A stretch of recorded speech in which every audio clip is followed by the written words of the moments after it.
E aí pessoal, sejam bem-vindos a mais uma aula de física. Hoje nós falaremos sobre leis de Newton, então hoje é uma aula só de exercício. Essa é a nossa aula número 7, se eu não me engano, e hoje serão 40 exercícios sobre leis de Newton. Então vai ser bem rápido, eu vou passar exercício por exercício, que é para vocês fixarem realmente esse conteúdo e vendo aí como é que isso é cobrado nas provas de vestibular, beleza? Então, sem mais delongas, vamos que vamos. Exercício 1, VUNESP. Pessoal, lembrando que sempre material de aula, slide, lista de exercício, o link está sempre disponível em PDF para vocês baixarem aqui na descrição do vídeo, tá bom? Então, exercício 1, VUNESP. Assinale a alternativa que apresenta o enunciado da lei da inércia, também conhecida como a primeira lei de Newton. Vamos para os enunciados aqui, né? Qualquer planeta gira em torno do Sol, descrevendo uma órbita elíptica da qual o Sol ocupa um dos focos. Isso aqui é uma das leis de Kepler, tá bom? Vocês não estudaram, não é relevante para nós por enquanto. Dois corpos quaisquer se atraem com uma força proporcional ao produto de suas massas, inversamente proporcional ao quadrado da distância entre eles. Isso aqui é a fórmula de força gravitacional. Vocês vão estudar isso aqui em corpos celestes, lá no final de Física 1. C. Quando um corpo exerce uma força sobre o outro, este reage sobre o primeiro com uma força de mesma intensidade e direção, mas sentido contrário. Bom, essa lei aqui é a terceira, né? Terceira lei de Newton. D. A aceleração que um corpo adquire é diretamente proporcional à resultante das forças que nele atuam. Então, as forças causam aceleração, isso daqui é a segunda lei. Tá? E tem a mesma direção e sentido dessa resultante. Então essa daqui é a lei da dinâmica, não é a primeira lei. Todo o corpo continua em seu estado de repouso ou movimento uniforme em uma linha reta, a menos que sobre ele esteja agindo uma forças resultantes não nulas. Essa daqui é perfeita, né? Esse é realmente o enunciado da primeira lei de Newton. Primeiro exercício resolvido, exercício 2, também da VUNESP. As estatísticas indicam que o uso do cinto de segurança deve ser obrigatório para prevenir lesões mais graves em motoristas e passageiros no caso de acidentes. Fisicamente, a função do cinto está relacionada a... Gente, qual que é a lei que dá a fundamentação, né, para o uso do cinto de segurança? Quando o carro está em movimento e ele bate, você tende a continuar em movimento, certo? Quem diz isso? Primeira lei de Newton. Por quê? Porque a força não agiu sobre você, agiu sobre o carro. Então, quem perde aceleração, quem perde velocidade, desculpa, no caso, é o carro. Então, o carro perde velocidade, ele muda o seu estado cinético, você continuaria em movimento. Então, primeira lei de Newton é a lei que fundamenta o uso de cinto de segurança. Questão 3, o FMG.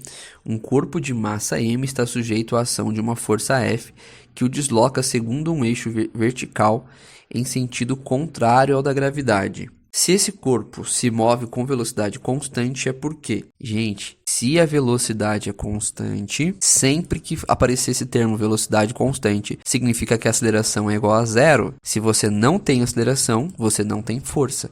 Lembra que a força é a responsável por causar aceleração, F igual a ma? Então, se a aceleração é zero, a força também zera, porque qualquer valor vezes zero é zero. Então, aqui eu tenho que achar uma alternativa que fale que a força é nula. Então, letra B, a força resultante sobre o corpo é nula. Esse é um exercício que, geralmente, quando eu cobro em alguma prova, alguma coisa assim, os alunos costumam errar. 4. O FMG. A Terra atrai um pacote de arroz com uma força de 49 newtons. Pode-se então afirmar que o pacote de arroz... E agora, se a Terra atrai o pacote de arroz, o que o pacote de arroz faz? Atrai a Terra, né, gente? Ação e reação. Então, se ela atrai com 49 newtons, o pacote de arroz também atrai a Terra com 49 newtons. É claro que quando o pacote de arroz atrai a Terra com 49 newtons de força, isso aqui não faz nem cócegas na Terra, né? Isso aqui é muito baixa, uma força equivalente a 5 kg. Né? A Terra é muito massiva, então isso aqui não altera o estado cinético da Terra. Agora a Terra, quando aplica uma força de 49 newtons sobre o pacote de arroz, aí sim essa força acaba sendo sentida, né? Ok, exercício 5, unital. Analise as afirmações a seguir e assinale a alternativa correta. 1. Massa e peso são grandezas proporcionais. São proporcionais, né? Afinal, peso é massa vezes gravidade. Então, o peso depende da massa. Se a massa sobe, o peso também sobe. Se a massa cai, o peso também cai, certo? É lógico que, nesse caso, com a gravidade constante, né? Se nós não alterarmos a gravidade. Então, massa e peso são grandezas proporcionais. Sim, isso daqui é verdade. Massa e peso variam inversamente. Mentira, né? Se elas são proporcionais, não tem como elas serem inversas. 3. A massa é uma grandeza escalar e o peso é uma grandeza vetorial. Isso é verdade, né, gente? A massa ela não precisa de direção e sentido. Já o peso, como ele é uma força, ele tem sim direção e sentido. Beleza? Então estão corretas a alternativa 3, ou seja, letra C é a resposta para esta questão. No Campeonato Mundial de Arco e Flecha, 2 concorrentes discutem sobre a física que está contida no arco do arqueiro. Surge então a seguinte dúvida: quando o arco está esticado no movimento do lançamento da flecha, a força exercida sobre a corda pela mão do arqueiro é igual à força exercida pela sua outra mão sobre a madeira do arco. 2. É igual à tensão da corda. Ou 3. É igual à força exercida sobre a flecha pela corda no momento em que o arqueiro larga a corda. Então essa é uma questão do ITA, né? Então as pessoas têm um pouco de medo, falam, meu Deus, ITA, algo tão impossível. Na verdade, uma questão bem fácil de ser resolvida, né? Ó, no momento do lançamento da flecha. Então quando você está ali lançando a flecha, soltando, né? Um pouco antes de soltar. A força exercida... Opa, passou um caminhão aqui. A força exercida sobre a corda pela mão do arqueiro é igual. Então a força que está agindo ali na corda é igual ao quê? É igual à força que você está tendo que segurar na outra mão, né? Porque se você puxa a corda puxa o arco, e o arco aplica a força sobre a sua mão. Então se na corda está tendo uma força de 80 newtons, a sua mão do outro lado, que está segurando a parte de madeira, né? Teria que estar segurando 80 newtons também, que é a mesma força dos dois lados, ação e reação, né? Então, ação e reação aqui, ó. É igual a tensão na corda? Quando você fala na tensão da corda, será que essa tensão ela é igual à força que vai estar aplicada na flecha? Não vai ser a mesma força, né? Não vai ser. Por quê? Porque a flecha, ela tem ali um certo ângulo entre a corda e a flecha, né? Então não vai ser toda a tensão da corda aplicada diretamente na flecha, tá bom? É igual a força exercida sobre a flecha pela corda no momento em que o arqueiro larga a corda? Aqui sim, né? É igual a força exercida sobre a flecha pela corda no momento em que o arqueiro. Então, a força que você está aplicando, ela vai ser a mesma força que vai ser exercida. Beleza?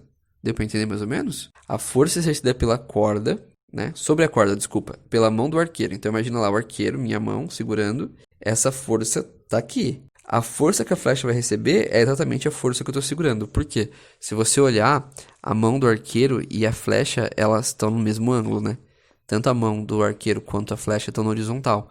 Então, a força que você está recebendo da corda vai ser a força que a flecha vai receber. Quando você soltar, essa força vai para a flecha.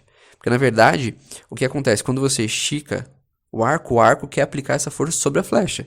Ele só não aplica porque você está segurando. Então, você está fazendo força sobre a corda para segurar. Quando você solta, essa força que você estava fazendo para segurar, ela não vai existir mais. Então, toda a força vai ser aplicada sobre a flecha. Beleza? Então, a 1 e a 3 são afirmativas verdadeiras. Só lembrando, caso você tenha alguma dúvida, você pode deixar nos comentários aí desse vídeo, tá bom? A gente conversa depois sobre possíveis dúvidas. 7. Universidade Federal do Rio Grande do Sul. A inércia de uma partícula de massa m se caracteriza pela... Bom, se é inércia, é a primeira lei, né? Então vamos lá. Pela incapacidade dessa partícula por si mesma modificar o seu estado de repouso ou de movimento retilíneo uniforme. É verdade, né? Para que ela modifique o estado cinético dela, ela precisa de uma força externa. Então, ela é incapaz dela mesma alterar o movimento dela, né? Pela incapacidade dessa partícula permanecer em repouso quando uma força resultante é exercida sobre ela. Será que essa daqui é verdade? O que você acha? Ó, pela incapacidade dessa partícula permanecer em repouso, ou seja, ela estava em repouso, só que ela é incapaz de ficar em repouso quando uma força resultante é exercida sobre ela. Isso é verdade, né? Se ela está em repouso e você aplica uma força resultante sobre ela, ela vai entrar em movimento, ela não vai conseguir manter o repouso dela. Né? Por quê? Porque existe uma força agindo sobre ela. Então essas duas aqui são verdadeiras por enquanto, né? Ah, professor, mas você disse que ela não consegue se movimentar sozinha. Por que é verdadeira? Porque aqui ele fala que é pela incapacidade. Então ele está afirmando que ela não consegue. Tá bom? Por isso que é verdadeira.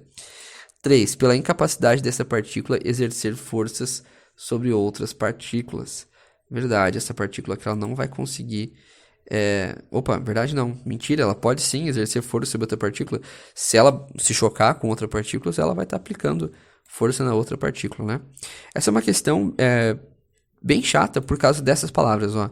Como ele coloca sempre pela incapacidade, ele sempre está te dando frases negativas, frases de negação, né? Para você avaliar. Então, você avalia isso daqui, ó. A partícula consegue exercer força? Consegue, então é verdade. Só que como é pela incapacidade, então é mentira. Tá? Então é uma pegadinha aí do vestibular para tentar te fazer errar aí, né? Mas nós somos melhores do que isso, então o vestibular não nos pegará em tipos de questões como essa, né? Então apenas a 1 e a 2 eram verdade. Questão 8. Numa história em quadrinhos, os personagens fizeram uma viagem de avião. E como não havia assentos, permaneceram em pé e soltos durante toda a viagem. É sempre assim, né? Quando você vê aqueles hiatos de super-heróis em filmes, em HQs, sempre tem, tipo assim, uma quantidade de 2, 3 bancos e os outros super-heróis ficam tudo em pé ali junto, né? Até perto do piloto ali, conversando e tal. Considerando-se as condições normais, por que ele colocou aqui, né? Considerando as condições normais. Porque a gente tá falando de um mundo onde as coisas não são normais, um mundo de super-heróis, né? Mas tudo bem. Os personagens nos momentos da decolagem e da aterrissagem foram deslocados. Então, assim, quando você tá decolando, né? O avião está subindo, todo mundo tende a ser jogado para traseira do avião. E quando ele está aterrissando, que ele está com a parte da frente, né, o bico do avião voltado ao chão, todo mundo tende a ser jogado para frente do avião, né? Então, provavelmente é sobre isso que ele está falando. Então, no momento da decolagem e da aterrissagem, na decolagem eles foram aterrissados no sentido da cauda. Tem mais algum aqui que fala? Acho que é só isso, ó, no sentido da cauda. E quando eles estão aterrissando, eles vão ser jogados para frente da cabine de comando, né? Então, letra A era a alternativa correta para essa questão. Eu até fico meio em dúvida quando a letra A, né, gente? Porque você lê e fala, tá certo.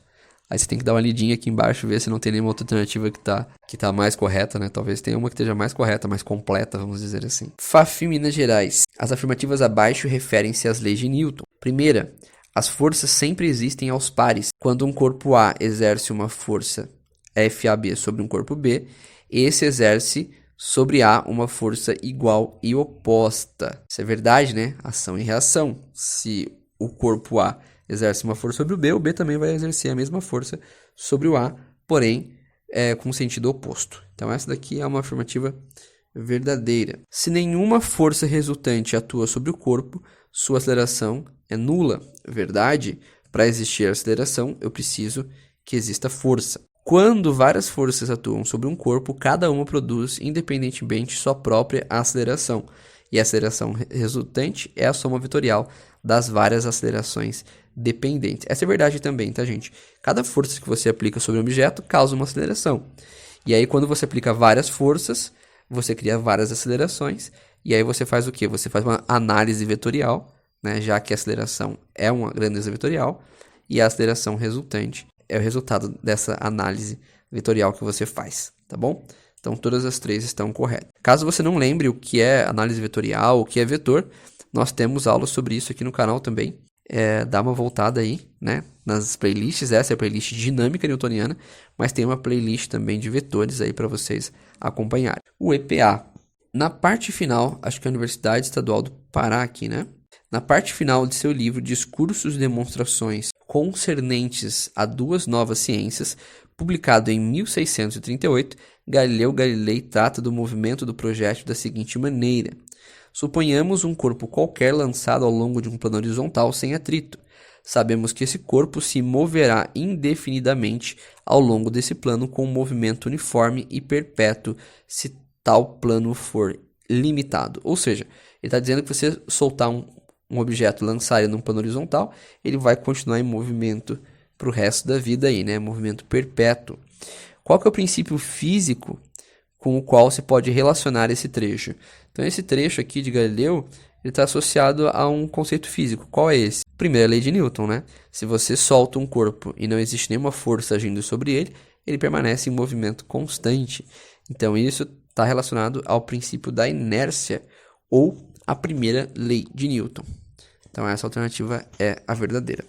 Pessoal, Eu vou fechar esse vídeo por aqui, então esse vídeo vai ser separado em 4 partes, tá? 40 exercícios sobre as leis de Newton, parte 1, parte 2, parte 3 e parte 4. Essa lista está disponível, então se você ainda não começou a fazer essa lista, pega ela agora, dá uma analisada nos exercícios daqui pra frente, tenta resolver, porque não adianta nada eu estar fazendo correção sem você ter pensado sobre o exercício antes. É importante você parar, olhar, pensar sobre o exercício, responder e depois assistir para ir vendo o que você acertou, o que você errou e entendendo por que você acertou ou por que você errou. Beleza? Então, aguardo vocês na próxima aula. Não esquece de se inscrever no canal. Deixa um like nesse vídeo, por favor. E se você comentar alguma coisa aqui embaixo, já me ajuda muito também, porque gera engajamento na plataforma. Um grande abraço a todos e até a próxima aula.